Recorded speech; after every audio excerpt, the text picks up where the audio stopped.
Hello, this is Jason Downs here at KHTS, your hometown station, and we are speaking with Mr. Carl Goldman, owner of KHTS, who is currently positive with the coronavirus and being quarantined and cared for in Omaha, Nebraska. How are you feeling today, sir?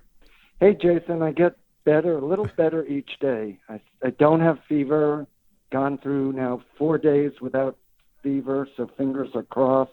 My cough is still lingering, but other than that, I'm doing okay. Okay, so 4 days without a fever. That's Yes, a good thing. That's very good. So I read on the CDC sites, and I heard in your previous interviews and journaling that you have to test negative twice before you're cleared. Is that still the case, or have they changed? Yes, that's what they're saying. Obviously, it's still a fluid situation in both the CDC and also the National Institutes of Health. They're here as well. They're kind of defining it all, but the way it's going to work is once I'm clear of everything, which means the cough's got to go, I've got to, need to go a few more days without a fever, then they'll start testing me again. And Jason, it's a fun test. They stick a swab down the back of my throat, and then just when I thought that was fun, they then stick one deep into each nostril of my nose. So those swabs get tested. Here in Omaha, they have a lab on the premises, so it takes about 4 or 5 hours for the culture to figure out if I still have the virus or not. If I'm free of the virus, negative, then they do the exact same process 24 hours later. 2 negative tests, and I'm a free man again. And by the way, at that point, I'm not contagious with the virus. I no longer have it, and I can't give it to anybody. That's a very important point that we wanna emphasize. I know.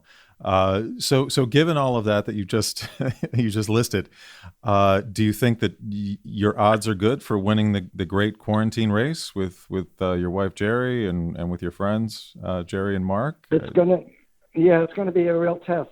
Jeri Jorgensen, who was the healthiest of all of us and had the virus, tested positive. She's still in a hospital in Fukushima, Japan. Unfortunately, and she's gone about 12, 13 days of having no signs of the virus. Unfortunately, 24 hours ago, she was tested and came out positive still. Oh, no. And in Tokyo, and back there, I think it takes a day or two to get the results. So she's on Japan time, so we haven't talked to her today yet, but hopefully she'll be negative soon. And I'm rooting for her to win the race. My wife is scheduled. My wife has not had the virus and has no signs of it, so that's all a good thing because she should have probably gotten it by now if I was going to pass it on to her. She will be able to leave on either March 2nd or 3rd. Okay, and what's your best guess that we can expect you home? Well, it's up to my body. There's some rumors and some talk that they may keep me here an extra 14 days beyond testing negative. I'm not clear about that yet. At the moment, it still stands with the 2 days in a row. So if that's the case, I'm hoping to either be able to go home at the same time as Jeri or a few days after that. Okay, well, we've obviously got our fingers crossed, but let me ask you this, because I'm sure you know that there's a lot of fear. I heard you talk about that a little bit with Rick on Friday.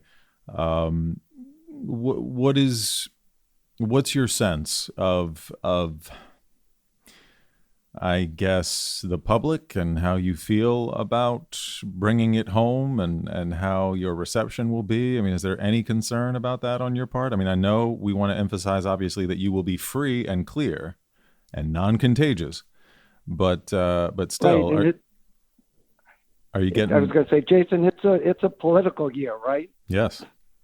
There is no politician that's going to allow me out of here, and no Washington bureaucrat that's going to allow me out of here if there's any possibility of me spreading the virus.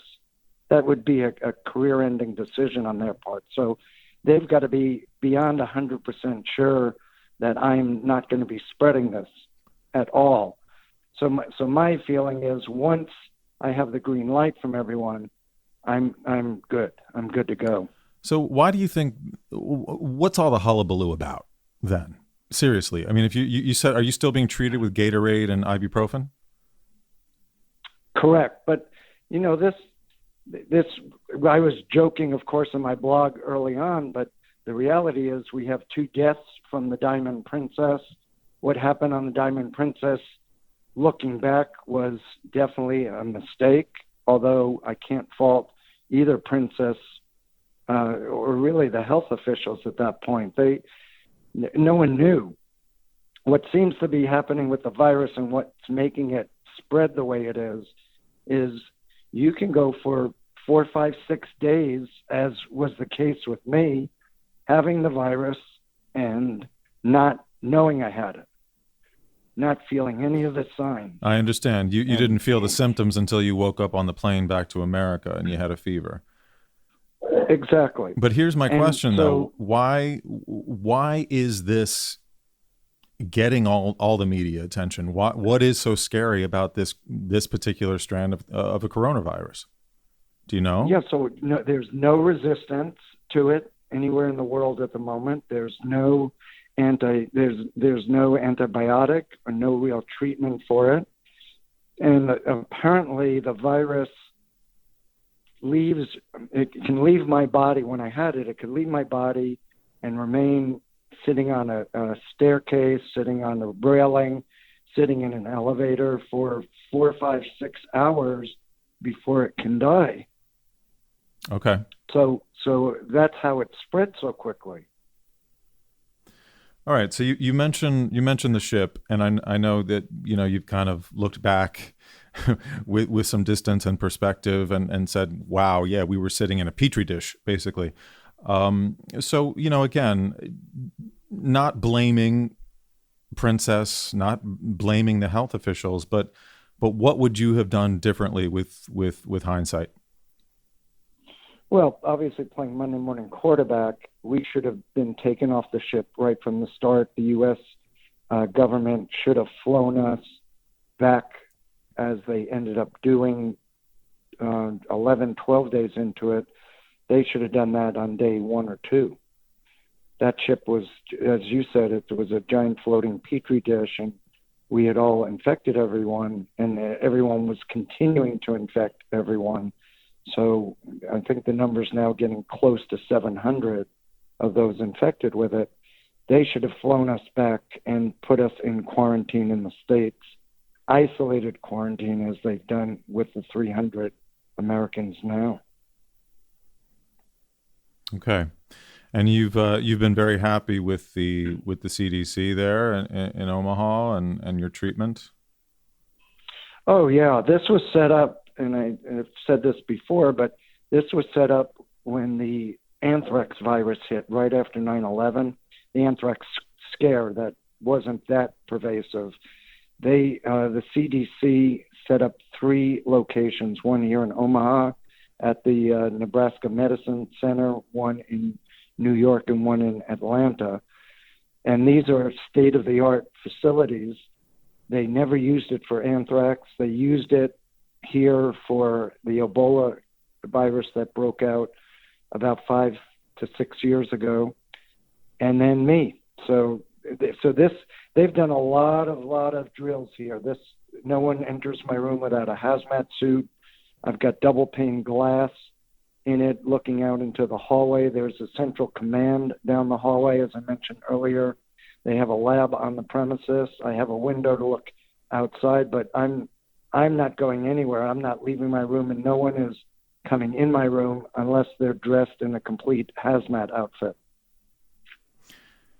So I'm just trying to get a sense, I guess. Just bear with me here a sec, because, I mean, look, there are new viruses and new things that pop up all the time. And this was, I think, among the animal kingdom, obviously, and now it's crossed over into humans.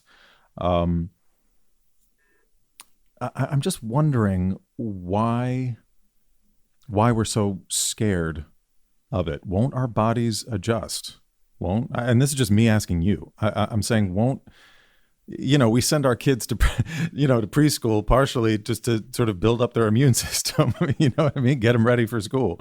I'm trying to understand if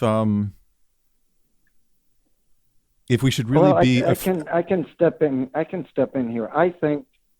Look, I believe I have a fairly mild case of this.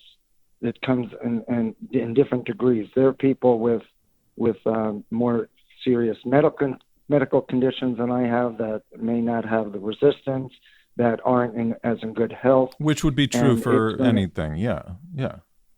Right, but the difference with this is it hits so quickly. So I was fine on the plane. I went to sleep, woke up, and suddenly I had 103 plus fever, which lasted about 12, 14 hours. That seems to be the situation for everybody here. It comes out of nowhere, feeling fine, and then all of a sudden, with a snap of a finger, you're jumping from 0 to 103 point something. And for those who are not in good enough health, it could be deadly and is proving to be deadly.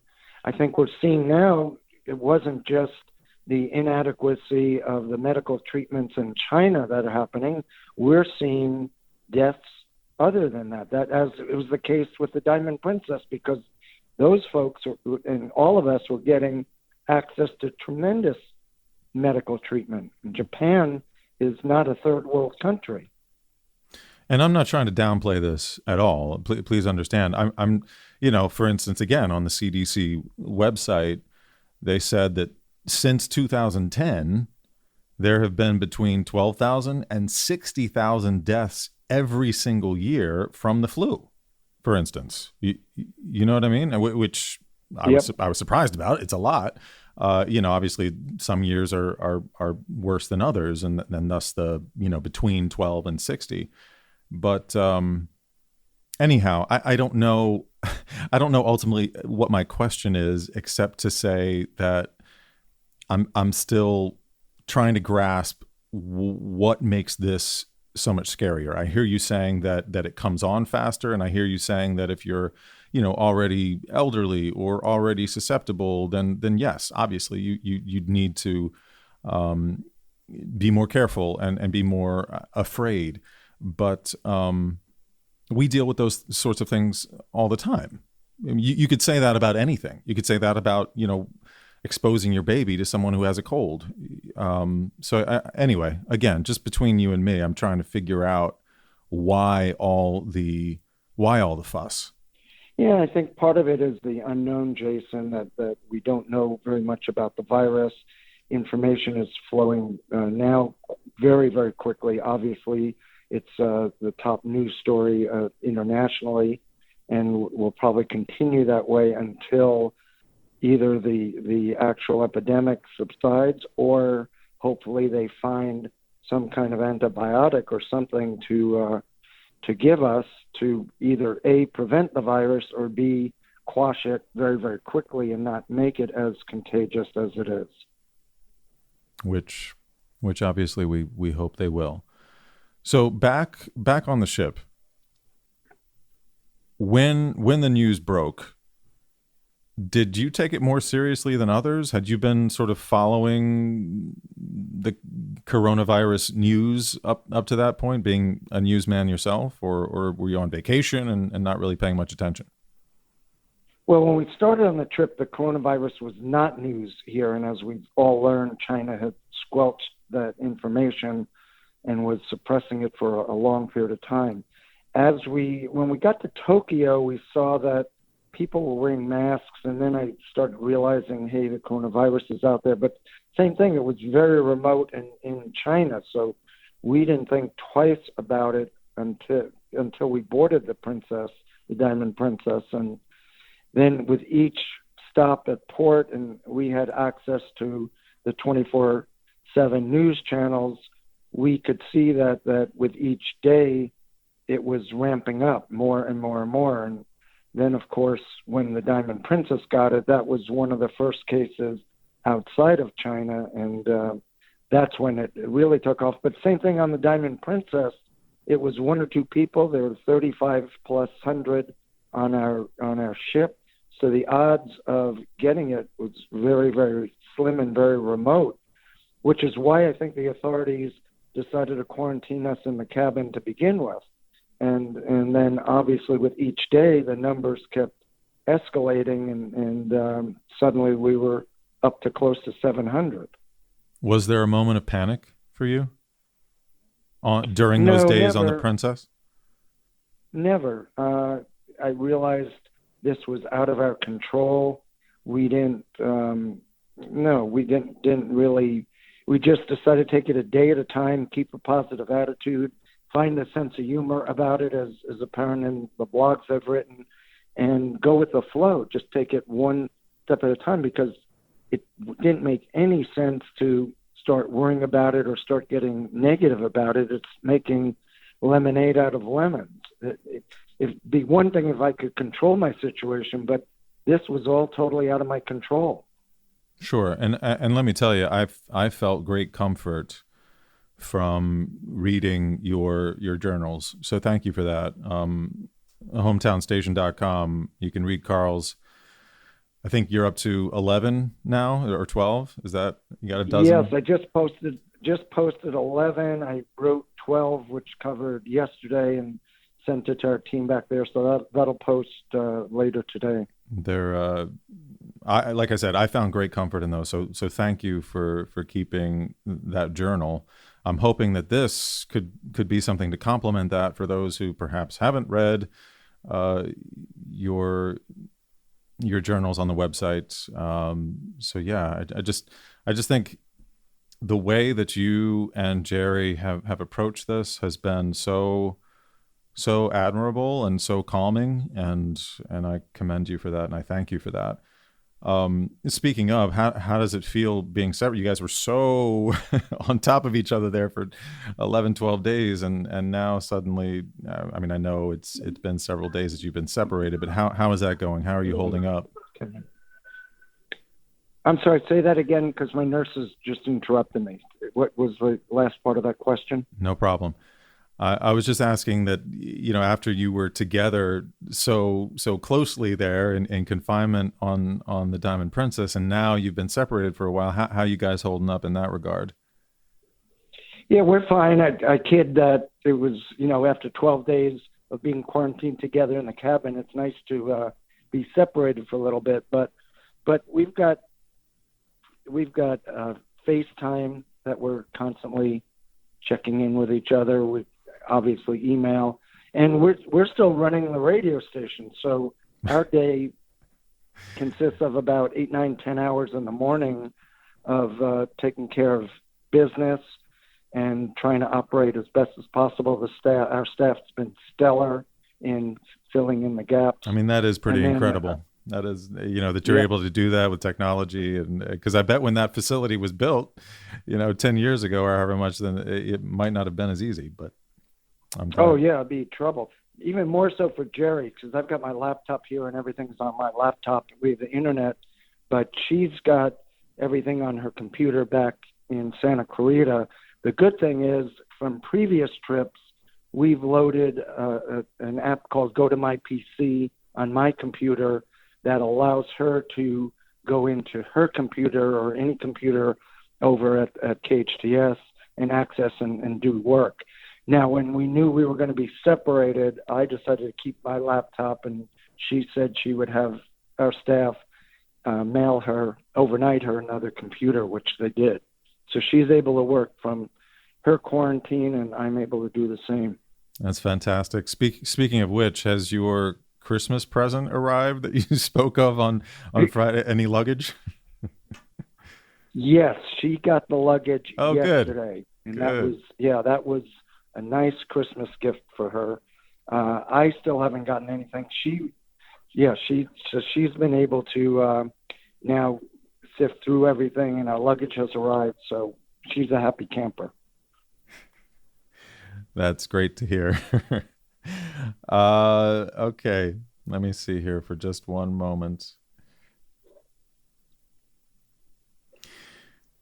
Here's a question for you. You've been a newsman for a long time. Have you ever been the news before? Now? Well, we've been part of the news before. I've never been the epicenter of the news as I am now, or Jerry is. Obviously, starting with the 1994 earthquake and all the disaster. Santa Clarita is a poster child for disaster. So we are, whenever there's a disaster, we're being covered by other media, but only as part of the disaster, not being the disaster myself. So how does that feel? It's okay. I mean, it is what it is. So obviously, everybody's hungry for information. Everybody's hungry for getting a better understanding of this and quelching some of the fears. So I think both Jeri and I are happy to do interviews to try and let people understand this isn't as bad as it looks like and isn't as bad as you think it is. And so if we can calm people down, then we've accomplished something. Are our fears legitimate? Should we be afraid as the average American citizen here? I know, I looked today on the CDC and they said there's only 14 cases in America. Yeah, I think we've overhyped it. The news media now, in this day and age of 24/7 news cycles, has built this up. But I think part of the problem is China had done such a horrendous job of getting any information out to begin with, and I still believe they are keeping information. So now there's all kinds of conspiracy theories out there as well. But so the media has perpetuated part of this. But again, it gets down to the unknown. People are not informed and don't have an understanding of this, and so the fear just crescendos. My situation, other than the high fever for that 12 hours, I'm feeling nothing other than what I would if I was recovering from a very mild cold. Without even there was no nose congestion. And same with the dripping in my throat, whatever that was that caused the dry cough. That's really all I have left, and that's really all I had for the bulk of my stay here. Okay, yeah, good. That was one of my questions too. Just whether it started as a tickle or it was just the fever, and then what were the following symptoms. So yeah, that's good to know. So what would you say to put us at ease? I know we've touched on this a couple of times, but what would you say to allay our fears? I would say just be proactive. I would encourage everybody to buy a good digital thermometer and keep checking your temperature every 2 or 3 hours, not 2 or 3 times a day. If you start having a dry cough, then increase the temperature, but don't freak out over a dry cough. Jeri had a little dry cough for a while and she's negative. I have a dry cough and I'm positive. So there's no rhyme or reason to who gets this or what. The temperature, the fever seems to be the one thing to be checking and doing that. The other thing I've learned in the last few days is this virus doesn't do well in hot weather. So hopefully as Santa Clarita begins to heat up, that will become less of an issue. But I've now started drinking hot water along with my Gatorade, 4, 5, 6 cups a day. I hear that ginger and ginger tea or ginger inside any kind of water is going to be a plus for people. I have not been able to get ginger yet, but hopefully they'll allow me to get some soon. So I've been resorting to lots of hot water. And then exercise and getting your body temperature up is also a plus. So I've been doing a lot of pacing inside my room here, walking, and trying to keep my body temperature high without getting a fever, but keeping the body temperature high to make it a something that the virus is not happy about inhabiting. All right. Last question, Carl. Thank you again so much for doing this. I'm speaking to Carl Goldman, owner of KHTS, currently in Omaha, in quarantine, recovering from the coronavirus. Has this experience changed your view of anything having to do with the world, with people, with our government, how these things should be handled or information should be released to the public? I that would be a good question to ask me in a few weeks when I'm removed from here and can look back at it. I believe that the one disappointing thing is, and this has hit Jeri more than me, is her postings on social media have 99% of the people are positive with their comments, but there's that 1% who are just vile, and having that 1% there is something that just has confirmed in my mind that social media is a deep, dark hole, and there's some people out there who are vicious, who can hide behind their posts rather than confronting it. All right, sir. Well, thank you so much again for your time. We're rooting for you. Again, thank you. Sure. That'd be great, Jason, and you take care. And hopefully your next report will be with me back in Santa Clarita at KHTS. I hope so. You hang in there. We'll talk to you soon. This is Jason Downs on KHTS. I'm speaking with Jeri Seratti-Goldman, owner of KHTS, who is currently tested negative for the coronavirus, but is still quarantined in Omaha, Nebraska. Let's start with how you're feeling today. How are you, Jeri?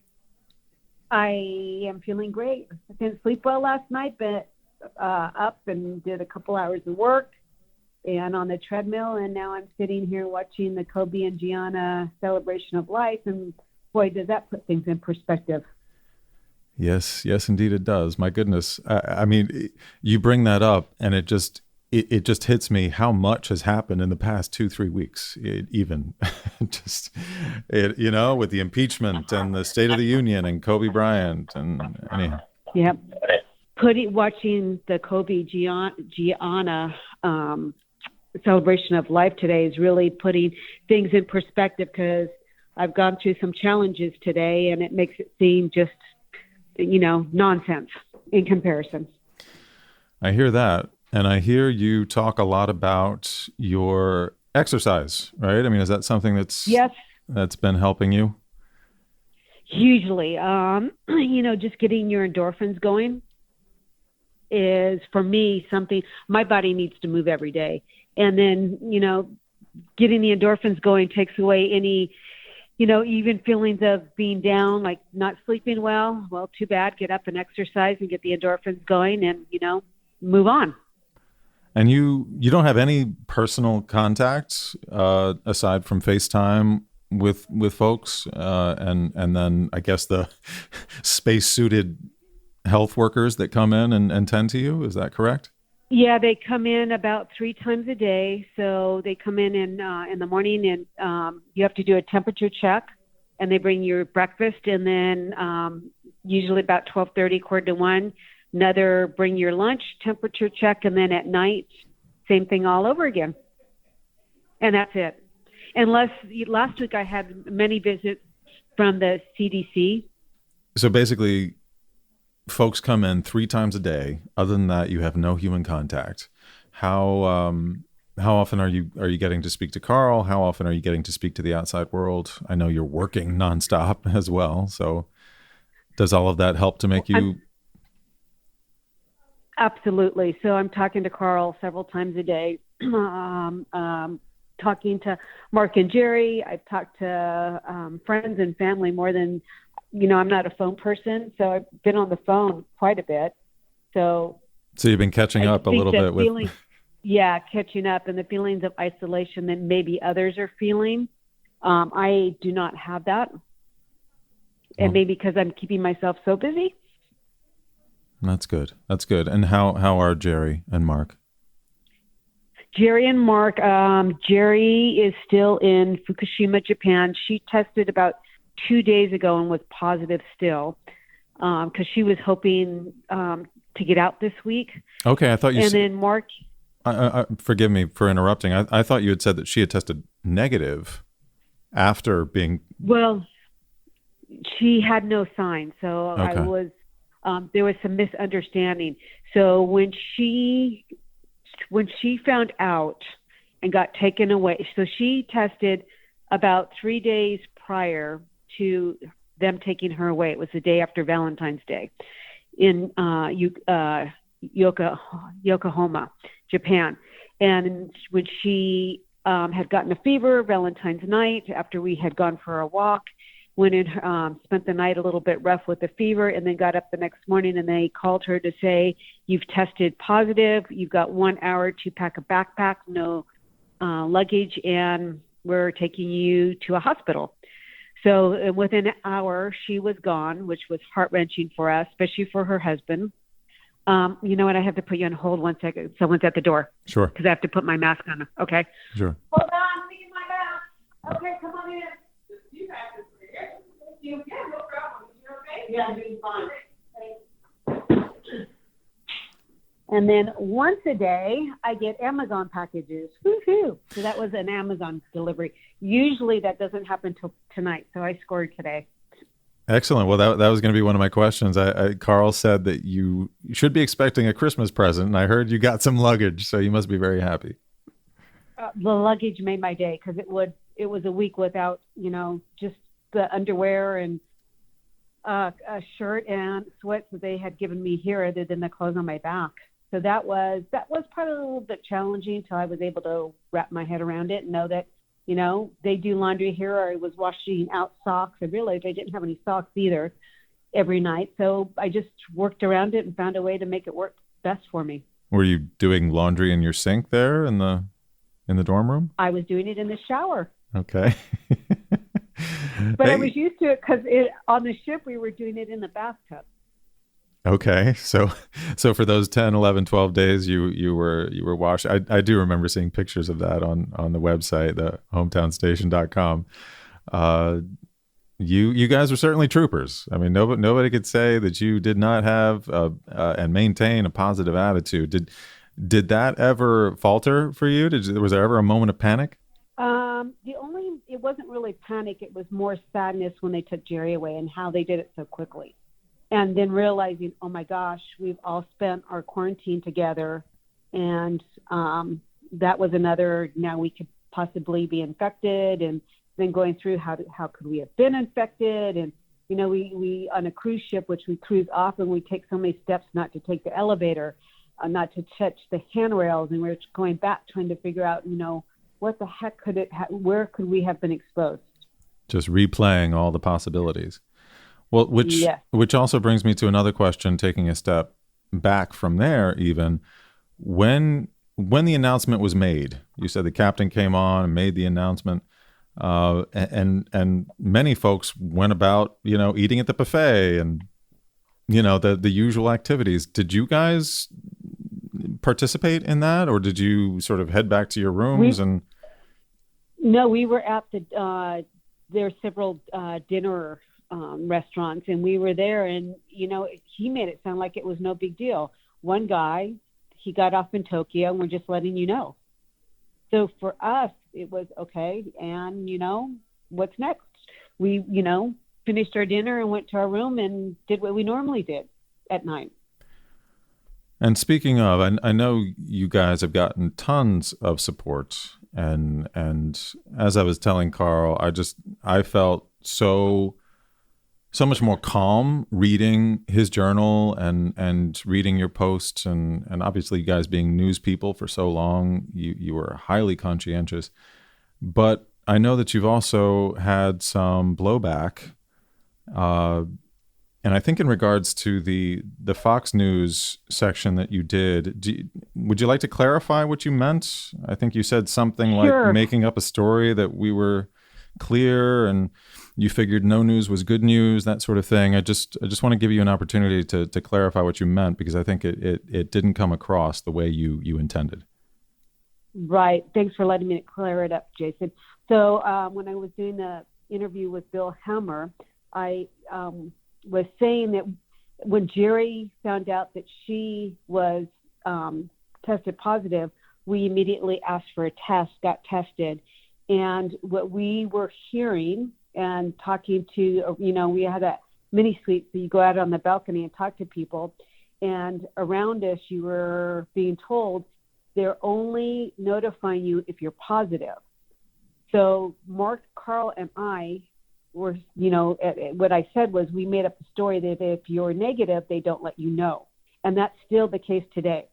So we never were notified. Carl was notified. We got here on Monday. I don't think it was till Wednesday or Thursday from Princess Cruises that he had tested positive on the ship.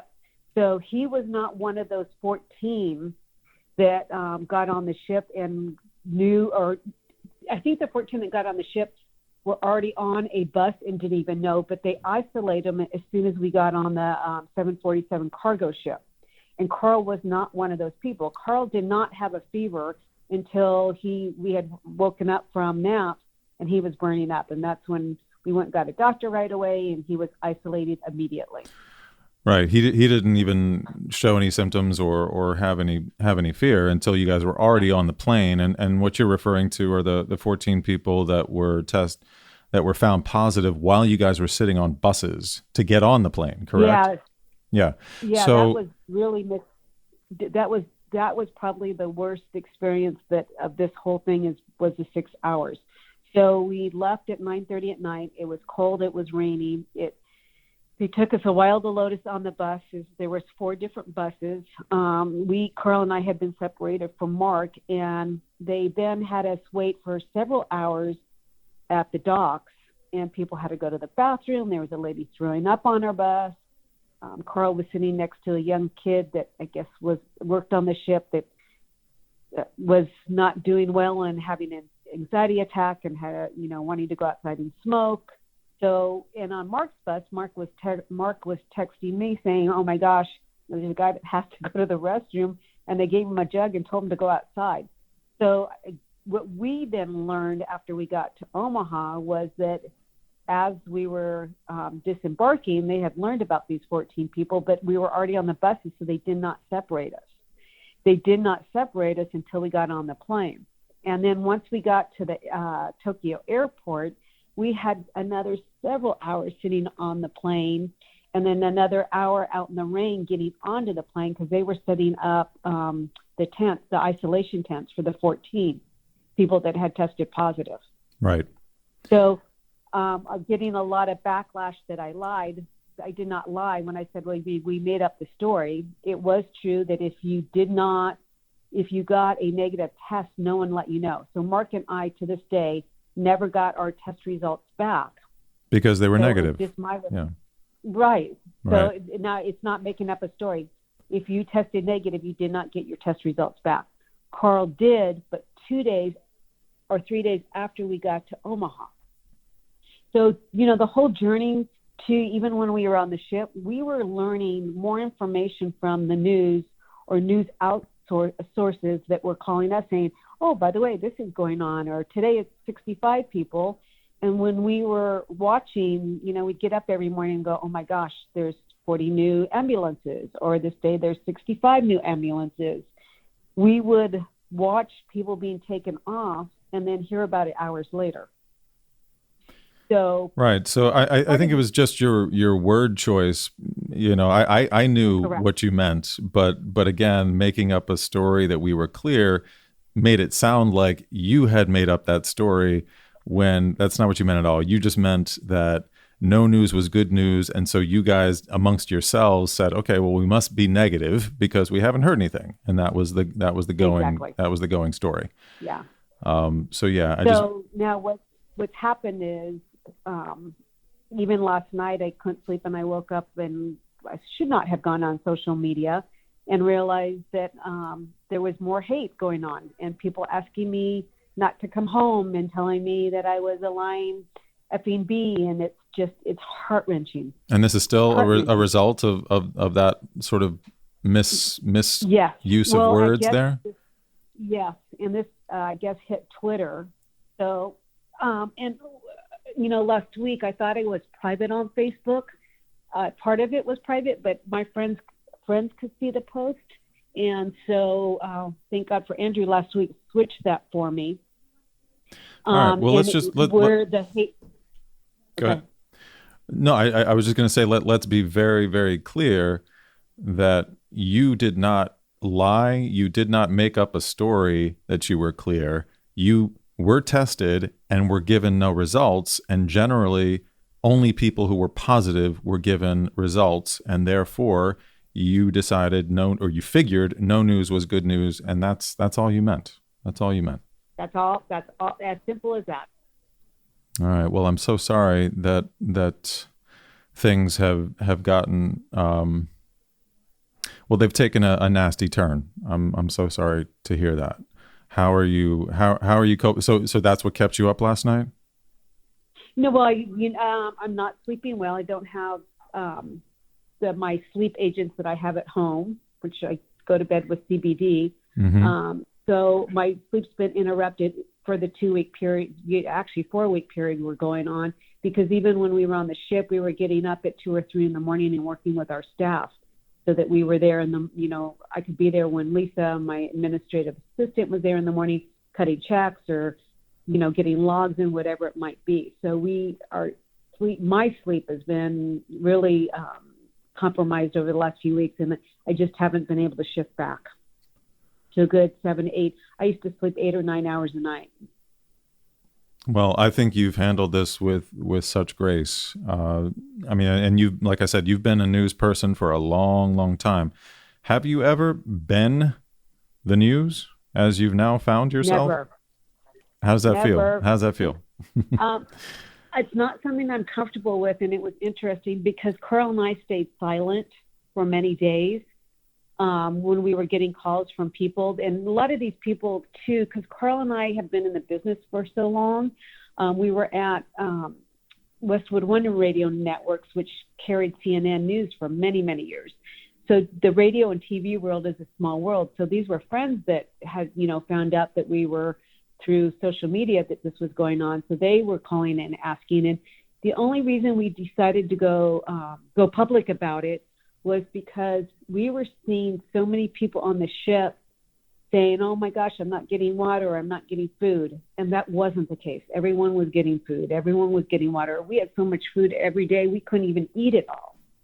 And really bashing Princess, where Princess totally lost control the minute they went back into the harbor on that Sunday night, and the Japanese ministry had taken over. And that's where things, I think, went awry. Well, and to their credit, I think they went above and beyond from all the accounts that I've read. They even continued exposing their employees, and I think the employees were probably willing to do this. They continued doing their jobs. They were bringing food, they were bringing water, they were doing everything they possibly could to make you all comfortable from what I've heard you guys say and from what I've read. Yeah, and that's why we did go public, because, we were just surrounded by this level of what we saw as untruth, and we were like, this is not cool, this is not what's going on, it's just the opposite. We're being treated really, really well under the circumstances that they had. Where I think what we're reading now is the Japanese ministry did not quarantine the eating area the right way and some of the sleeping areas for the staff. And that's where things went awry.